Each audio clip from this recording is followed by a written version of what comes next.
Olá, meus queridos escritores e minhas queridas escritoras, sejam todos bem-vindos e bem-vindas a mais uma aula do módulo 1 do nosso maravilhoso curso de escrita criativa.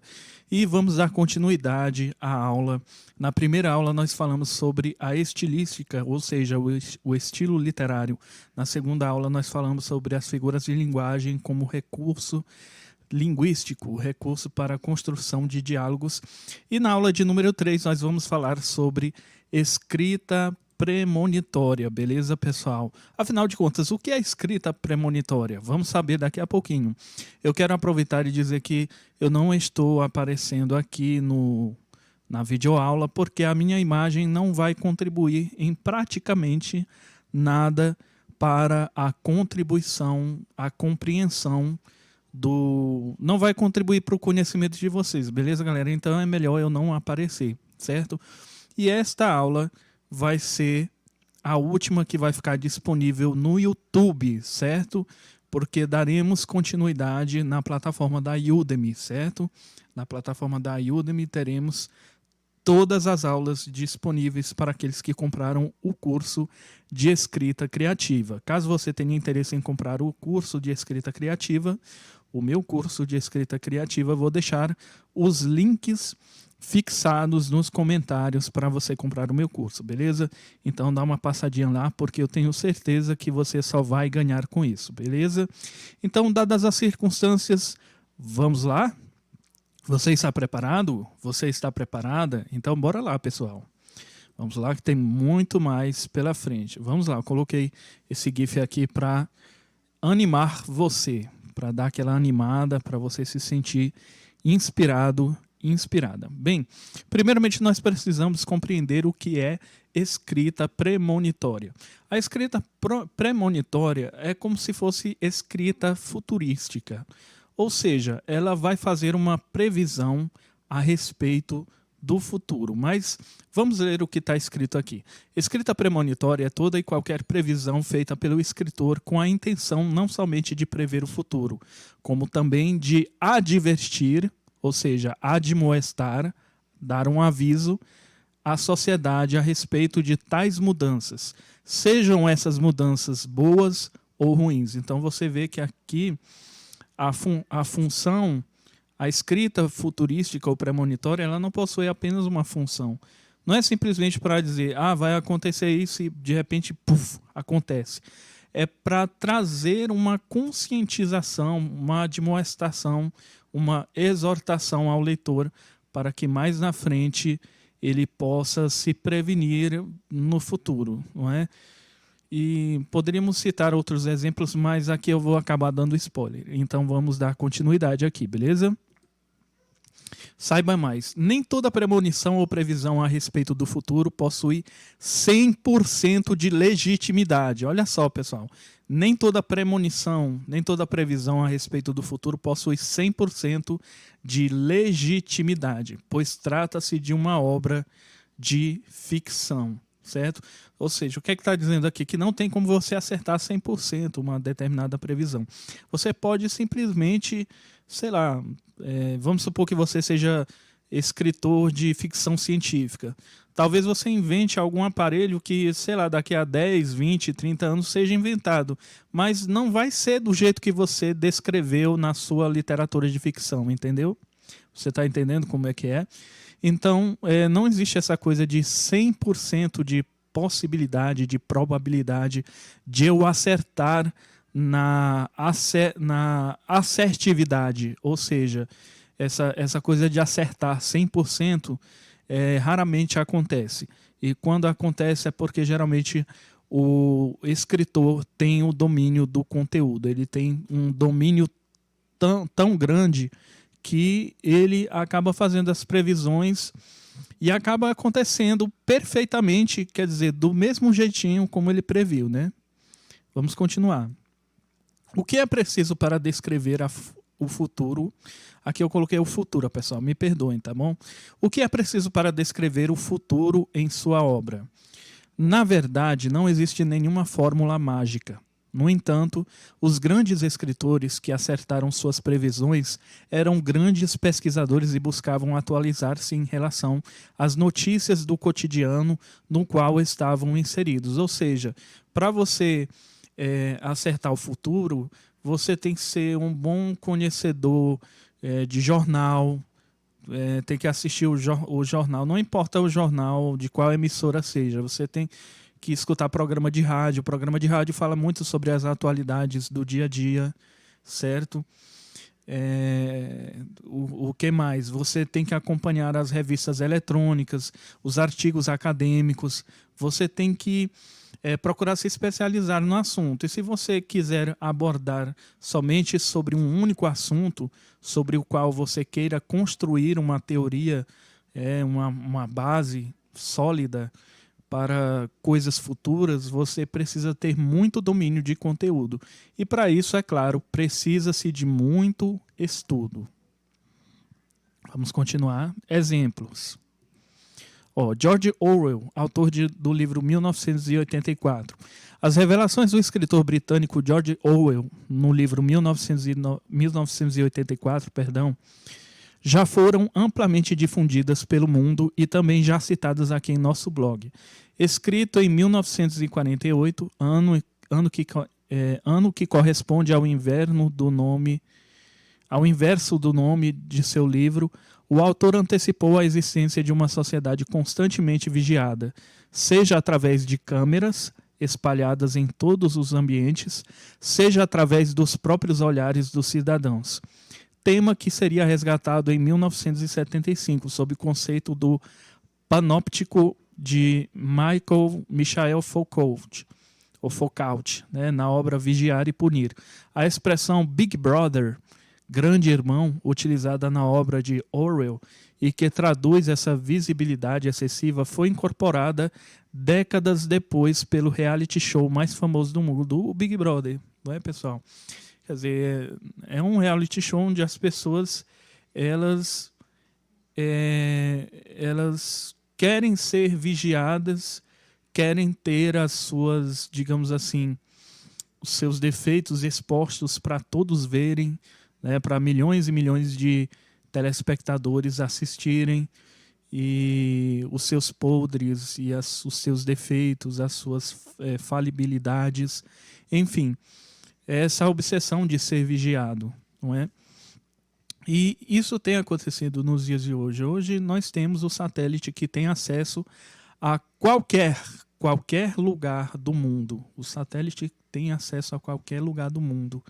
E basta a pessoa ter uma conexão com um aparelho eletrônico, uma conexão com a internet, e a pessoa consegue ir até o local onde deseja ir. Também no livro 1984, porque aqui não foi citado, mas já o George Orwell, ele já profetizou uma coisa, não vou dizer o termo profetizar não, porque é um termo mais bíblico, né? Mas ele, por assim dizer, ele já falou sobre a fake news, porque o agente Smith, que trabalhava no Ministério da Verdade, se eu não me engano. Quem lê o livro está entendendo o que eu estou falando, né? Quem não leu, eu estou dando spoiler, me desculpe por isso. Mas ele trabalha para o Ministério da Verdade e ele fica alterando datas e memórias da historicidade. Ou seja, ele altera o passado publicando fake news, não é? Para quê? Para que a sociedade seja constantemente alienada. Então, George Orwell, ele já, digamos assim, ele já previu essa coisa do fake news, né, das notícias falsas, não é? Onde as pessoas estariam alterando datas ou memórias, alterando acontecimentos, ou até mesmo acrescentando, porque fake news, quando se fala em fake news, não é somente tirar uma coisa do passado, do que aconteceu. É você acrescentar também. Quando você acrescenta ou tira, você está, de certa forma, alterando a história. Então, o George Orwell, ele já previu essa questão do fake news, e essa é uma das coisas que mais me espantaram no livro. O que me espantou muito é a questão no final do livro, a violência com a qual ele é tratado, porque realmente é muito doloroso, foi muito doloroso para mim, mesmo sabendo que trata-se de um livro de ficção, né? Mas foi muito doloroso até acompanhar a leitura que descreve o sofrimento dele, a tortura dele. Mas ele acertou, o George Orwell acertou em muitos pontos. Né? E o Big Brother está presente aí, pessoal. Hoje as pessoas elas pagam, não é? Elas pagam para aparecer. Elas pagam, elas querem aparecer a qualquer custo. O Big Brother não se resume somente a um reality show. O Big Brother é um conceito mais social e filosófico, onde as pessoas elas querem constantemente aparecer nas redes sociais, nas mídias convencionais, nas mídias convencionais e não convencionais. Elas pagam para isso porque elas querem ter o seu ego constantemente inflado, né? Então vamos dar continuidade, porque senão a gente vai ficar muito grande essa aula, né, pessoal? Espero que vocês estejam gostando, certo? Isaac Asimov, o autor de Eu, Robô. Outro autor consagrado por sua literatura futurista e que acabou por prever muitas conquistas do novo século foi Isaac Asimov. Ele antecipou, por exemplo, a criação de uma rede de computadores na qual todos os humanos estariam conectados, tal qual a internet, e dedicou atenção especial à robótica. Dedicou obras inteiras ao assunto e um de seus livros mais conhecidos, a coletânea de contos Eu, Robô, discorre sobre a evolução dessas máquinas através do tempo. Gente, eu não sei quem de vocês, eu não sei se todos vocês já acompanharam no YouTube e em outras plataformas digitais, em outras redes sociais, mas tem também, não sei se eu posso falar dessa plataforma, porque pode tomar strike aqui no vídeo, mas enfim, outras plataformas, né? Eu não posso falar o nome, me perdoem, mas em outras plataformas digitais existem vídeos que falam sobre a robótica, que mostram, não sei se é no Japão, eu não sei se é nos Estados Unidos, eu sei que são empresas que financiam muito dinheiro para poder construir robôs, ou melhor dizendo, androides, que se comportem, tenham um comportamento semelhante ou similar ao do ser humano. Não é?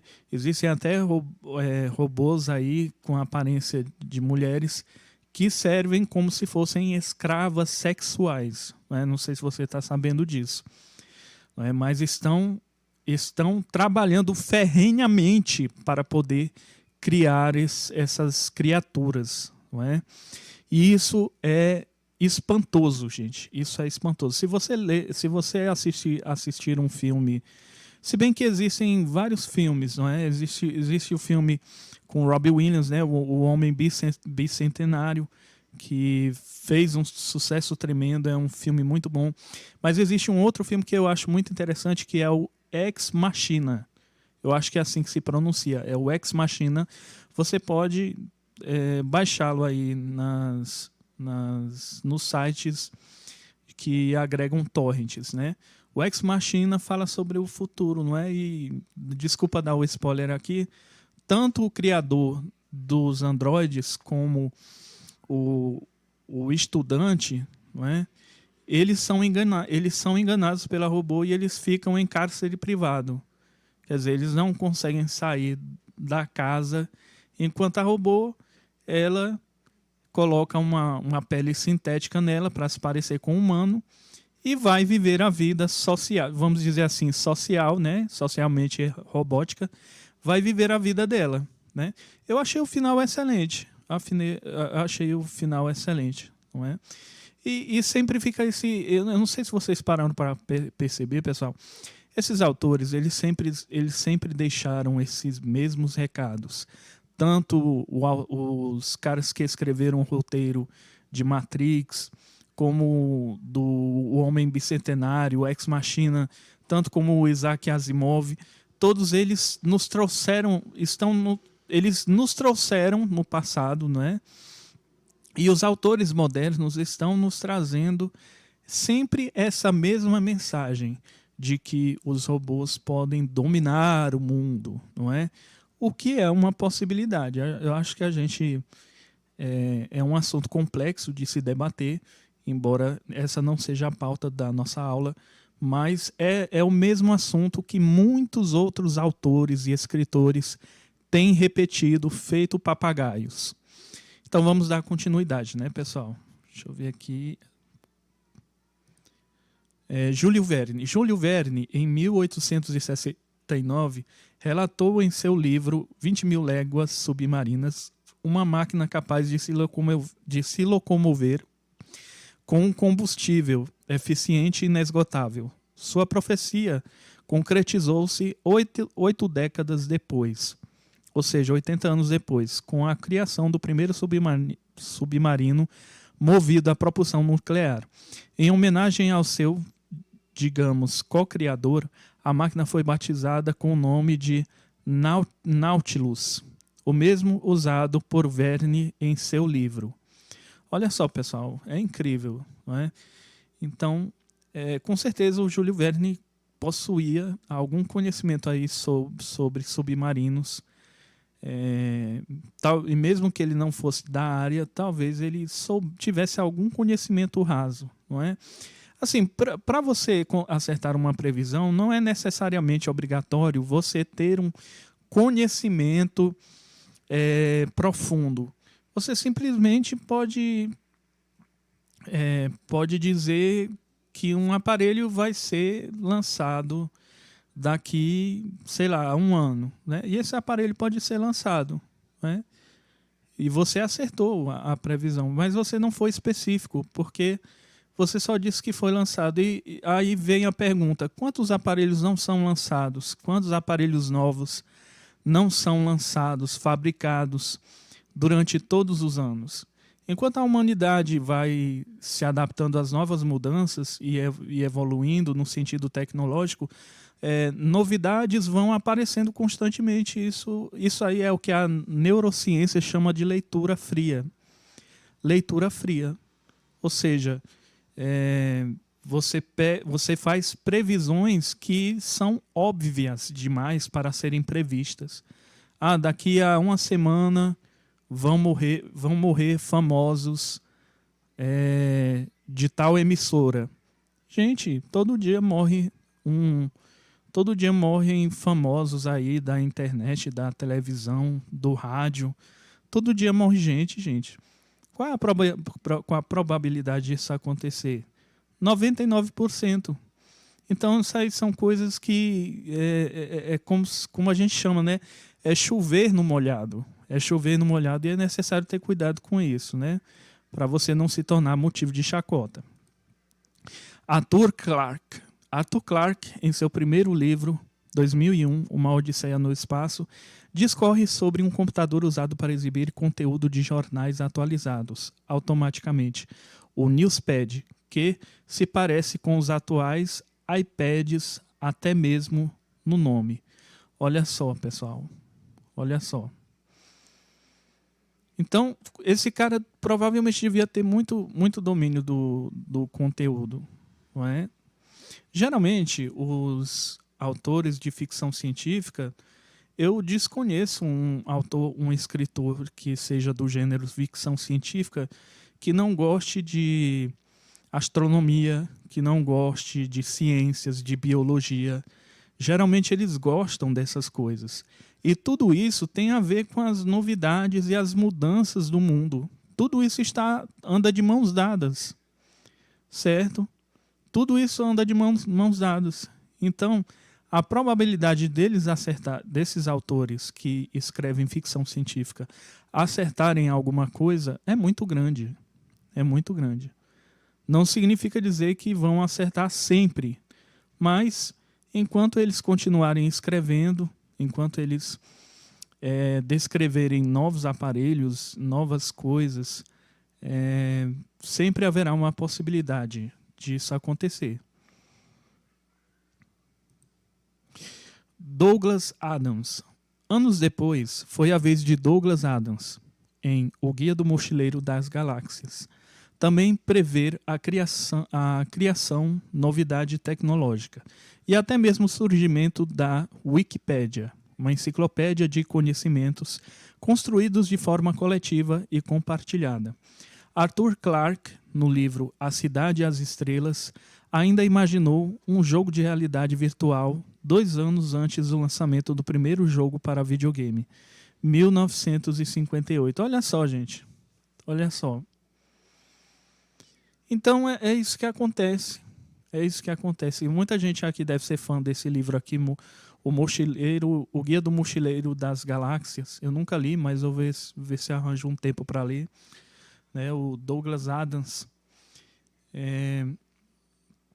E ele acertou no Wikipédia, né? Que hoje o Wikipédia o Wikipédia não é construído apenas por uma só pessoa. O Wikipédia é construído por milhares e milhares de pessoas, não é? Agora, o quanto do Wikipédia é confiável? Para isso você tem que estudar bastante, porque nem tudo que tem no Wikipédia é de fato assim, tem 100% de certeza. Você pode dizer que é 100% de certeza, não é? Até mesmo porque isso vem da subjetividade de quem está escrevendo o artigo. Por exemplo, o Wikipédia fala até de banda de música, né? Então, isso é muito subjetivo, né? A gente tem que quebrar esse conceito. Eu sei que a gente está falando aqui sobre escrita futurística ou premonitória e que esses grandes autores acertaram, mas a gente também tem que ver o outro lado da moeda. Nem todo livro é sinal de conhecimento, gente. Existem livros que emburrecem o ser humano, né? Como o livro Mein Kampf, do Adolf Hitler, né? É um livro que não agrega praticamente nada de valores, não é? Então, a gente tem que parar de querer mistificar tanto assim um escritor, de querer, digamos assim, como eu posso dizer, endeusar demais o escritor. O escritor, gente, todo escritor é ser humano como qualquer outra pessoa. Só que os escritores, os bons escritores, eles se dedicam, eles sacrificam o tempo da vida deles em prol dos estudos, para ver se eles acertam alguma previsão, se eles conseguem acertar alguma coisa ou se eles conseguem ajudar as pessoas, porque não se trata apenas de vender livros, não se trata somente disso. Isso é uma coisa muito banal para mim. Eu sempre já disse e continuo a dizer, escritor que só tem livro para compartilhar é muito fraco. Acho que escritor tem que ter vivências, tem que ter maturidade, tem que ter conselhos, tem que ter uma bagagem cultural, filosófica para compartilhar. Não é? E graças a Deus isso é uma coisa que eu tenho e muito, eu tenho de sobra, mas sempre estou aprendendo. Então, você vê aqui que esses escritores, geralmente são esses escritores de ficção científica, não é? Mas isso não quer dizer que as previsões elas sejam propriedade exclusiva da ficção científica. Você pode fazer muito bem uma previsão futurística, uma escrita premonitória, num livro de romance ou num livro de dark fantasy. Você pode fazer isso, não tem problema nenhum. Pode fazer isso com muita assertividade. Edward Bellamy, o norte-americano Edward Bellamy, em seu livro Revendo o Futuro, também previu o rádio transmitido por telefone e até mesmo cartão de crédito. Olha só, pessoal, o rádio transmitido por telefone é uma possibilidade, caso você não saiba. Quando eu comecei a transmitir o web rádio, que é a rádio transmitida através da internet, eu não tinha computador e eu achava que para transmitir um programa de rádio, ou você tinha que comprar aquela antena, tudo para transmitir as ondas magnéticas, ou eu achava que tinha que ter um computador super potente. Mas aí, com muita e muita pesquisa no YouTube, eu percebi que um simples aplicativo chamado Broadcast Myself e outros aplicativos de transmissão daria o suficiente para eu transmitir. E foi a partir daí que eu comecei a transmitir o programa de web rádio. Não é? Tive até algumas, como é que se diz? Alguns desentendimentos, porque aqui na minha casa eu não tenho home studio, entende, pessoal? Aqui tudo que eu faço é no improviso. Eu não tenho questão de sala acolchoada, né? Então, às vezes, desculpa até a deselegância, é barulho de panela, é barulho de prato caindo, é cachorro latindo, papagaio cantando. Então, eu não tenho muito a quem recorrer. Eu não tenho nenhum local privado onde eu possa fazer minhas gravações, né? Então, olha só, o rádio transmitido pelo celular, isso é possível. Hoje em dia, todo celular tem um aplicativo de rádio. Basta conectar os fones de ouvido que você já escuta qualquer programa de rádio da sua cidade. Agora, outros programas de outras cidades, de outros lugares do mundo, aí você precisa de um aplicativo, não é? Que agregue outras estações de rádio, não é? Essa é a diferença entre a rádio convencional e a web rádio, não é? A web rádio ela só funciona com a internet, mas a vantagem é que pega em qualquer lugar do mundo. Já a rádio convencional mesmo, a rádio FM, AM, né, frequência modulada, amplitude modulada, elas dependem da antena para transmitir para toda a cidade as ondas magnéticas, né? Então vamos continuar aqui, pessoal. Aldous Huxley, né? Outro a colecionar uma lista de previsões que se concretizaram foi Aldous Huxley. Dentre as mais notáveis está a sua descrição sobre a manipulação genética e a clonagem na obra Admirável Mundo Novo. Gente, eu li esse livro e fiquei admirado. Eu confesso que o final não entendi muito. Esse é um livro que não deve ser lido somente uma vez. Quanto mais você lê esse livro, melhor ainda para você compreender do que se tratam as coisas. Mas é um livro que fala sobre a manipulação genética, não é? E a clonagem também. E hoje, eu não sei se isso já é possível, porque eu não fiz a pesquisa, mas eu acredito que, de acordo com os cientistas, os pesquisadores, eu acredito que essa já está sendo uma possibilidade no nosso meio atual, não é? E é uma coisa espantosa. Você pegar um DNA de uma pessoa e a partir desse DNA você fazer uma clonagem, não é? Isso é o que vai ter no meu livro também, né, o Eleven, mas eu não vou dar spoiler para vocês. Vamos dar continuidade, pessoal. Geoffrey Hoyle. Pessoal, desculpa se eu estou pronunciando de maneira incorreta os nomes aqui, é porque o meu nível de inglês é muito péssimo, é muito básico, né? Eu só estudei o básico de inglês. Mal sei falar português, imagina inglês. Vamos lá. O escritor britânico nascido em 1942 escreveu o livro 2010, Living in the Future, em 1972, e antecipou boa parte da tecnologia do século XXI.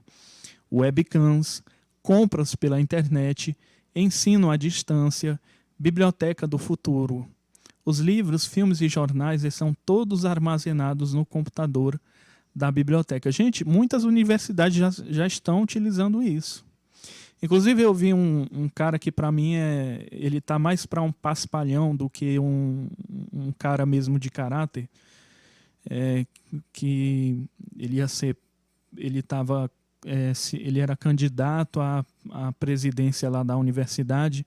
E ele disse que ia criar uma biblioteca digital que possuísse todos os livros, todos os artigos acadêmicos guardados no computador e todos os TCCs, ou seja, todas as monografias. Resumindo a história, ele não fez nada disso, não é? E o cara mal sabe falar ainda. O cara, para um candidato à presidência de uma universidade, mal sabe se expressar. Então, ele só estava bajulando o povo mesmo, ele só estava enganando, passando a perna. Mas em outras universidades, nas universidades que são mais sérias, que têm um compromisso mais acirrado com os estudantes, com os universitários, existem essas coisas, não é? Existem essas coisas dos livros, de filmes, documentários, tudo armazenado nos computadores, não é? Principalmente aí para quem é professor de informática, sabe muito bem que, por exemplo, eu não quero entrar nessa discussão de se livro no Brasil está caro ou não está caro. A minha opinião é que está caro, mas enfim, eu não quero me apegar a esse debate, porque vou acabar saindo fora aqui do contexto da aula. Mas não é todo aluno que tem condição de comprar um livro de R$80, de R$100, R$200. Então, o que acontece? O e-book, ele veio justamente para facilitar. Porque além de ser, no caso eu me refiro ao formato EPUB, né, que é o formato mais conhecido atualmente, é o formato mais compacto que existe e cabe em qualquer celular. E não consome praticamente nada da memória do celular. Então você pode ter milhares e milhares de livros, de e-books, livros digitais, né? Na memória HD ou então como é que se diz? Na memória do seu celular. E as universidades, elas têm esses livros, esses artigos acadêmicos, né? É porque assim, a maioria das universidades só conhece PDF. PDF é um tipo de arquivo que já foi ultrapassado há muito tempo. Há muito tempo. É bom ler PDF, é bom, só que o EPUB ele é mais compacto e ele é mais, digamos assim, adaptável. Ele é mais adaptado para isso. Então, olha só o que ele preveu aqui, o Geoffrey Hoyle. Ele antecipou boa parte da tecnologia do século XXI. Webcams, hoje, né, nós temos as webcams, tanto para computadores como webcams de espiãs, né, para quem quer vigiar a casa. Nós temos o ensino à distância, como, por exemplo, esse curso aqui que é oferecido através da plataforma da Udemy, não é? Ensino à distância, e também as aulas que também são ministradas através das plataformas de videoconferência, como o Zoom, o Skype, se eu não me engano, não sei se o Skype ainda é usado, mas o Google Meet, e também as compras digitais. Hoje, boa parte das compras que se fazem na internet são através da internet, não é? Você paga através do Pix e o produto chega na sua casa, belezinha, belezinha, né? Ray Bradbury. Pessoal, estou tentando me esforçar aqui para pronunciar essas palavras, né? Estou tentando aqui, mas realmente é muito difícil. No livro Fahrenheit 451, do ano de 1953, Bradbury imagina os Estados Unidos da América dos anos 90 como uma sociedade hedonista e anti-intelectual, onde é proibido ler livros nesse mundo, onde é proibido ler livros, ponto final. Nesse mundo, todo trabalhador sonha em comprar sua televisão de parede, uma sala com projeções 3D e um sistema de som multicanal, onde as pessoas se sentem imersas na transmissão de espetáculos musicais ou competições que testam seu conhecimento sobre cultura popular, e onde os atores de suas séries preferidas são chamados de família. Detalhe: quando Fahrenheit foi lançado, em 1953, a televisão colorida havia sido lançada nos Estados Unidos da América fazia apenas 3 anos e ainda era extremamente cara. Tecnologias como a Laserdisc e sistemas de som multicanal que iriam tornar possível os home theaters só surgiram na década de 1980. Pessoal, esse futuro aqui do livro Fahrenheit 441 me lembra um pouco aquela série da Netflix, Black Mirror, né? Espelho Negro, que você vê uma sociedade totalmente acomodada, não é? Cada um vive no seu mundinho, a pessoa fica deitada na cama o tempo todo, na maior parte do tempo todo não, na maior parte do tempo, jogando jogos, vendo o que as pessoas publicam nas redes sociais e outras coisas. E é bem parecido. Vocês podem pesquisar depois a primeira temporada de Black Mirror, que vocês vão se identificar com o que eu estou falando.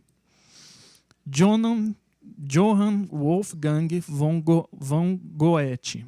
Pessoal, perdão aí, pessoal. Tolera aí, porque é muito trabalho pro rapaz aqui, viu? Eu estou tentando me esforçar aqui, mas os nomes são difíceis. Vamos continuar. Além da literatura, Goethe se interessava muito por ciência e deixou trabalhos importantes em campos como botânica, física, química e até mesmo meteorologia. E ele previu um retrato acertado sobre o mundo atual também. Em Fausto, Goethe antecipou a questão ambiental que o homem enfrenta hoje, destruindo a natureza em prol de um suposto desenvolvimento da civilização. No romance, Os Anos de Peregrinação de Wilhelm Meister, ele cunhou o termo velocífero, mistura das palavras velocidade e Lúcifer, para se referir a um mundo frenético de velocidade demoníaca. E é interessante como isso se concretiza na rapidez com que as coisas se sucedem hoje. Eu não sei se você parou para pensar, embora o dia ainda tenha a mesma quantidade de horas que há 10 anos atrás, ou seja, ainda que o dia possua 24 horas como há 10 anos atrás, que era a mesma quantidade, mas me parece que o tempo está avançando cada vez mais rápido, não é? E as coisas estão acontecendo com uma... Não digo com uma frequência maior, mas sim numa velocidade maior, não é? Quando você está em janeiro, você mal consegue piscar os olhos, você já está em dezembro, no final do ano, e isso vai seguindo o seu rumo. E então, isso é uma coisa muito assombrosa, muito espantosa, né? Pessoas vendem, pessoas compram, pessoas se abraçam, pessoas terminam relacionamentos, pessoas matam, pessoas levantam dos leitos dos hospitais, e tudo isso acontece numa velocidade tão grande, não é?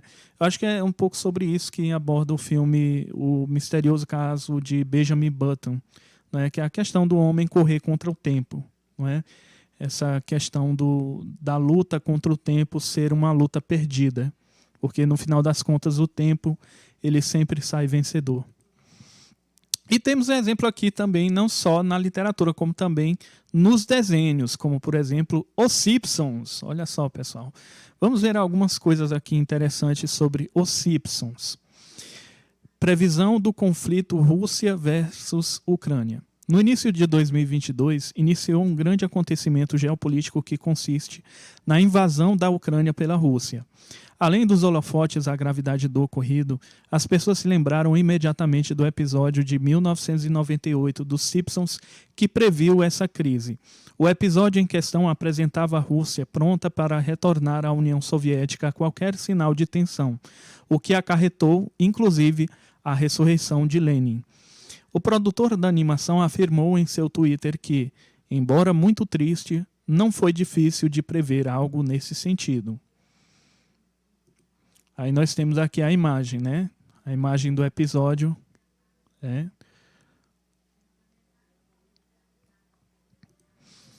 Nota de R$200. Em 2013, o programa lançou, ou seja, o desenho lançou um episódio em que o Homer, que foi juiz de alguns jogos da Copa do Mundo do Brasil, teria sido subornado.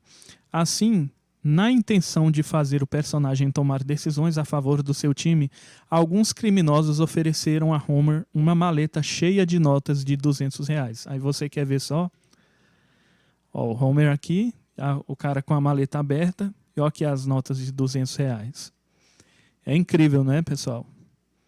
Muitas vezes, muitas pessoas atribuem isso à questão de magia negra, de satanismo, de de questão de espiritismo, essas coisas, mas não, pessoal, às vezes são as pessoas têm informações a coisas vazadas, informações vazadas pelo governo, não é? Às vezes esses no meio desses caras aí, desses produtores, tem um hacker que tem acesso aos computadores do governo do país, não é? E acabam vazando informações. Isso é uma teoria minha, não quer dizer que eu esteja certo. Outra previsão aqui, coronavírus. Surpreendentemente, em um episódio de 1993, os moradores de Springfield, eu falei errado, os moradores de Springfield se desesperam por causa de uma nova gripe asiática. A gripe de Osaka era super forte e deixou todos desesperados atrás da cura. Ironicamente, em 2020, vivemos uma das maiores pandemias globais das últimas décadas. Olha só.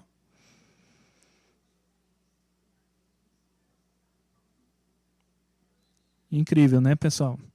Presidência de Trump, Donald Trump, viu, pessoal? Bart viajava para o futuro e descobre que sua irmã, Lisa, estava na presidência dos Estados Unidos. A personagem estava em busca de uma forma de restabelecer a economia do país, depois que Donald Trump passou pelo cargo. Na época, o ex-presidente ainda não tinha sido eleito. Em resumo, da mesma forma que o Trump foi presidente dos Estados Unidos da América no desenho, ele também se elegeu e administrou o país na vida real. Aí nós temos aqui, ó. E ainda tem uma piada aqui embaixo, ó. Trump, América, você pode ser minha ex-esposa. É interessante, né, pessoal? Previsão da deportação. A deportação, pessoal, para você que não entende, é expulsão, né? É o ato de expulsar, botar para fora. Previsão de deportação de imigrantes. O governo de Springfield convence o povo que, para conseguir mais dinheiro, eles precisariam deportar os imigrantes ilegais da cidade. Em 2019, Donald Trump confirmou uma operação que consistia em deportar os imigrantes ilegais que viviam nos Estados Unidos. Olha só, pessoal. Aí tem aqui os policiais. O policial aqui que parece que é não sei se é o Mo. Ele está aqui. Deportadores por este caminho, né? A placa indicando que eles deveriam se retirar. Crise da Grécia. Em 2012, um jornal na série apresentou uma matéria contando que a Grécia estava passando por uma crise financeira. Em meados de 2017 e 2018, o país realmente passou por uma grande crise. Aí nós temos aqui a imagem, o Homer aqui num programa jornalístico e está mostrando aqui.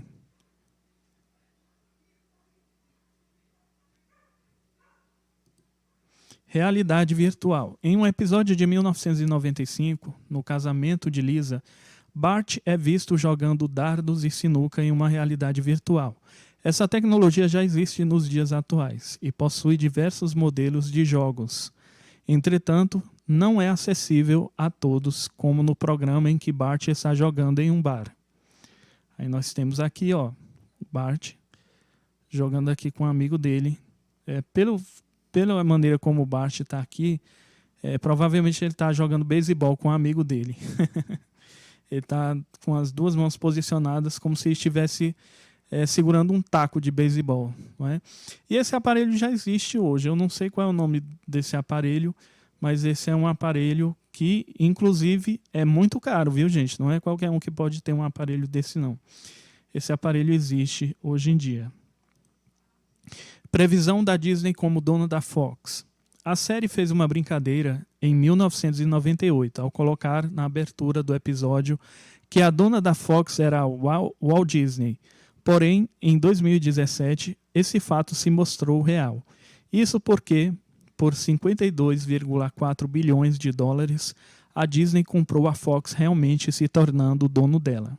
Aí nós temos aqui no episódio, aqui ó, Century Fox, a Division of Walt Disney Co. uma divisão de Walt Disney Coprodução. Acho que é isso. Company. Interessante essas previsões, né? Previsão da Copa do Mundo no Brasil. No mesmo episódio em que aparece a nota de R$200, as previsões dos Simpsons acertaram mais 2 outros acontecimentos. Em primeiro lugar, o craque da seleção brasileira sofre uma lesão e fica fora do jogo. Na vida real, Neymar sofreu uma lesão na coluna e ficou fora da semifinal. Olha só. Esqueci de botar a imagem. Previsão do surto de ebola. Em 1997, George, o Curioso, faz uma participação especial em um episódio do programa para falar do vírus ebola. Posteriormente, em 2013, o continente africano sofreu com um surto da doença. Aí nós temos aqui, ó. Ebola vírus, está aqui na capa do livro. Ó. Jorge Curioso e o vírus ebola, que a Marge está segurando. E temos também a previsão do peixe de 3 olhos. Acredite, sim, um peixe de 3 olhos. Vamos lá. Bart encontrou Blink em um determinado episódio. Ele é um peixe de 3 olhos, em que acredita-se ter recebido sua mutação por causa da usina nuclear da cidade. Pois bem, em 2011, foi descoberto que Blink era, de fato, real. Isso porque foi encontrado em um reservatório na Argentina um peixe de 3 olhos. Olha só, um peixe de 3 olhos. Além disso, o mais interessante era que o local estava recebendo água de uma usina nuclear. Aí no episódio, aqui ó, o peixe de 3 olhos, no episódio dos Simpsons. Mas o que isso tem a ver com a escrita? O que isso tem a ver, pessoal? Vocês vão entender agora. Toda produção audiovisual que narra algum fato fictício ou não fictício é fruto de um roteiro, independentemente de ser um desenho, uma novela, série, propaganda e etc. Até um programa de televisão, pessoal, vocês podem perceber que existe um roteiro por trás de tudo aquilo. Existe todo um roteiro, toda uma construção bem elaborada, mimeticamente elaborada, né? Profundamente, engenhosamente elaborada. Tudo foi devidamente arquitetado no intuito de fazer uma obra-prima, seja ela qual for. Então vamos ver aqui, tem mais, vocês acham que acabaram? Saiba mais. Até mesmo nas músicas é possível prever o futuro. Veremos mais adiante alguns exemplos de músicas premonitórias. Chico Buarque. Até parece que Chico Buarque estava prevendo o que iria acontecer no ano de 2022, quando, lá em 1980, compôs a canção E Se, ao lado de Francis Haime. Em certa frase da música, que questiona o que aconteceria caso coisas improváveis acontecessem, como... Aí aqui é um trecho da música. O oceano incendiar, cair neve no sertão, ou à meia-noite o sol raiar. Chico canta. E se o carnaval cair em abril? Aí olha só, presta atenção. E não é que o improvável aconteceu? E não é que o improvável aconteceu? Depois de ser cancelado em 2021 por conta da pandemia do Covid-19, o Carnaval de 2022 não mudou para o mês de abril. E esse é só um exemplo. Mas você acha que acabou? Tem mais. Raul Seixas. Ainda falando sobre a pandemia do Covid-19, Raul Seixas nem imaginava que, lá em 1977, escrevia uma canção em parceria com Cláudio Roberto, que descreveria o exato momento em que o mundo inteiro parou em 2020, por conta da quarentena exigida pelos riscos da exposição ao coronavírus. Ninguém imaginava, na verdade. Aí nós temos aqui um trecho bem grande aqui da música. Olha só, o empregado não saiu para o seu trabalho, pois sabia que o patrão também não estava lá. Dona de casa não saiu para comprar pão, pois sabia que o padeiro também não estava lá. E o guarda não saiu para prender, pois sabia que o ladrão também não estava lá. E o ladrão não saiu para roubar, pois sabia que não ia ter onde gastar. Foi exatamente assim. E até hoje nós não voltamos a ocupar os lugares como fazíamos antes. Tudo isso aconteceu, não aconteceu no, na pandemia, gente, na quarentena. Aconteceu. Elza Soares. Quando os compositores Alice Coutinho e Rômulo Froes escreveram A Mulher do Fim do Mundo para Elza gravar em seu disco que leva o mesmo nome de 2015, eles até imaginavam que a incansável artista passaria os últimos anos de sua vida cantando. O que eles não podiam prever é que acertaram em cheio que ela iria cantar realmente até o último segundo. Elza estava gravando um DVD que seria lançado um dia antes de sua partida. Olha só. Incrível, né, gente? Claudine Bochecha. Eu sei que... Não vou dizer que é banal, não, porque eu gosto de Claudinho e Bochecha, mas também é uma previsão. Olha só.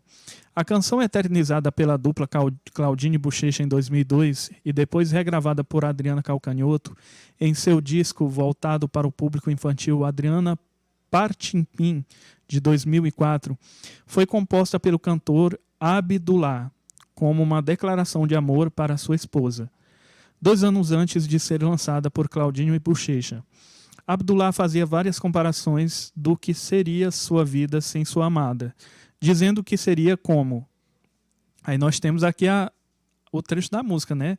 Avião sem asa, fogueira sem brasa. Aí tem mais. Futebol sem bola, piu-piu sem frajola.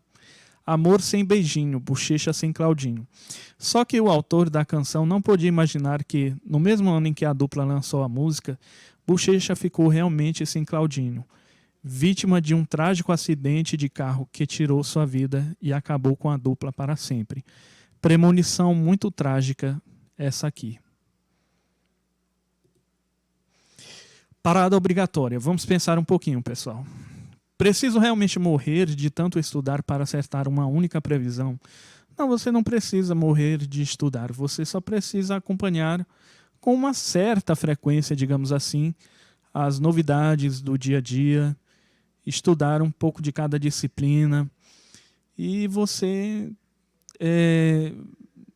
acompanhar as tendências, não é? As tendências do mundo, do nosso mundo atual. Segunda pergunta: a principal motivação do escritor deve ser o fato de ser conhecido como um visionário ou simplesmente como um produtor de conteúdo literário? O que é que você quer? Você quer ser conhecido como um visionário ou apenas como um produtor de conteúdo literário? Albiratã, por que não pode ser os dois? Pode ser os dois. Quem disse que não pode ser os dois? Você pode ser conhecido tanto como um visionário quanto como um produtor de conteúdo literário. Não é? Porque o que você está fazendo é escrita. Se você está escrevendo, você está produzindo conteúdo literário. Agora, isso não significa dizer que todo conteúdo literário que você produza vá fazer de você um visionário. O que é que faz de você um visionário? São as metáforas que você usa, as figuras de linguagem, as estilísticas, os estilos literários, não é? O que é que faz de você um visionário? É a sua maneira única de escrever? Tem que ver isso. Como os críticos e acadêmicos se comportarão em relação às suas previsões?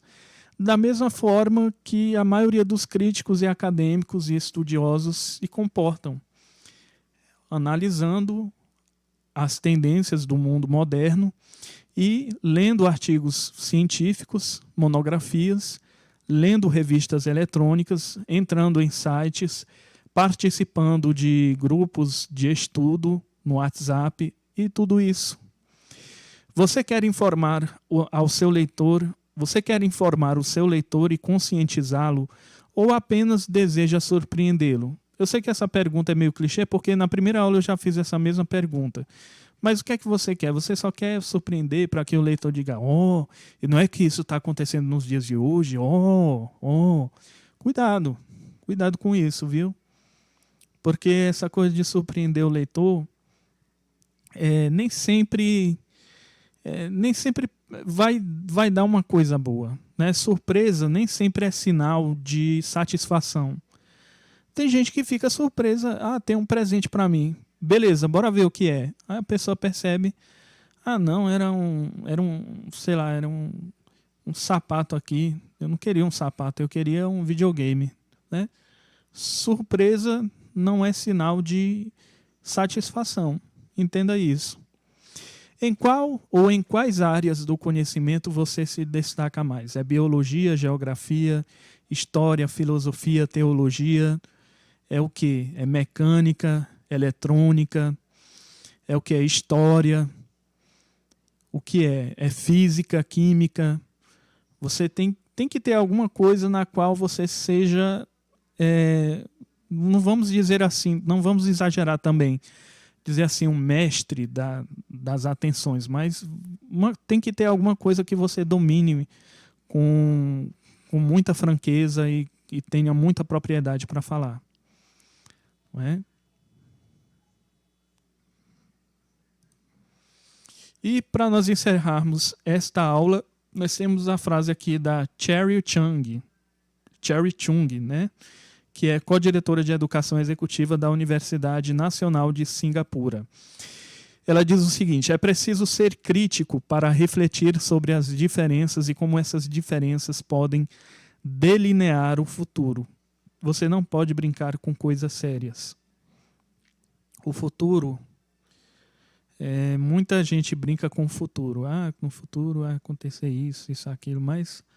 A gente sempre tem o costume de dizer, né, só Deus, que o dia de amanhã a Deus pertence, mas nós temos algumas ferramentas que nos dão direção e nos dão embasamento teórico para prever certas coisas. Para isso existe a meteorologia, para prever o clima, os tempos, né, as estações. E é necessário a gente respeitar o futuro, porque o futuro ele é incerto. Como o futuro é uma incógnita, você sabe que na matemática uma incógnita é um valor não definido, é um valor não identificado. Como o futuro é uma incógnita, nós não devemos tratar ele como se fosse um brinquedinho de criança. É necessário nós reconhecermos que o futuro ele pode ser benéfico ou maléfico. Isso vai depender daquilo que nós fizermos. É claro que eu não pretendo fazer disso uma pregação escatológica, porque isso aqui não é aula de teologia. Mas no que se refere à escrita, você é responsável por aquilo que você escreve. Então tenha cuidado ao escrever certas coisas, tenha cuidado com o seu conteúdo que você produz, que você está produzindo, beleza? Deixa eu ver se tem mais alguma coisa aqui. Pessoal, essa foi a nossa aula de hoje. Tem algumas indicações aqui de livros para entender o futuro. Nós temos aqui um best-seller nos Estados Unidos e na Inglaterra, do autor Michio Kaku, O Futuro da Humanidade, certo? Nós temos o segundo livro aqui do autor de Sapiens, Yuval Noah Harari, Homo Deus, Uma Breve História do Amanhã. E nós temos o terceiro livro aqui, que é do autor de Sapiens e Homo Deus, que é o mesmo autor, né? 21 lições para o século XXI, né? Que é Yuval Noah Harari. Eu nunca li esses livros, eu não vou mentir para vocês, não li, mas com certeza devem ser bem interessantes. E eu queria aproveitar, pessoal, e pedir para vocês, acessem agora mesmo o nosso site. Acesse agora mesmo o meu site, pessoal, um site que tem canais de podcast, tem muito episódio de podcast bacana para você escutar, tem muita frase no pensador.com, tem muito poema gratuito para você ler no Recanto das Letras, tem o meu blog que eu estou fazendo agora, estou construindo, escrevendo os textos lá para quem quiser acessar, e tem os meus livros, né? Caso você queira comprar algum deles, meus livros. Por enquanto eu publiquei 4 somente, mas pretendo publicar outros mais à frente, né? E aqui no centro da imagem tem o QR Code. Você pode abrir o seu aplicativo no seu celular para fazer a leitura e o aplicativo vai te direcionar diretamente para o meu site. Ou então, se você tiver dificuldades, você pode utilizar esse link aqui que eu estou passando o cursor do mouse, certo? que é https://venhaver.mobirizesite.com/. É muito pequeno, né? Dá para você digitar ou anotar num pedaço de papel. Então, acessa lá o meu site que tem muita coisa legal para você consumir, certo? E, pessoal, eu acho que ficamos por aqui, certo? Então, muito obrigado desde já pela sua atenção, certo?